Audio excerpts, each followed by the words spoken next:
To add event to calendar on Pixel 9a, just start by opening your calendar, and right now you have to click on the plus in the right bottom corner. For sure you have to get into the schedule mode, so click on the three lines, go to the schedule, and now you can just simply create event by clicking right here.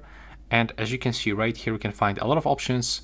We can add title, we can add the different account, we can change time zone, we can repeat that specific event, we can invite people, we can add video conferencing, add location, a short reminder before that event. You can even change color of that event, or for example add description, and for sure you can add attachments from your Google Drive, your PC, files that are shared with you, start and recent files. And after you set up everything, just click save, and now your event will be visible just right here. In my case, it's in this place.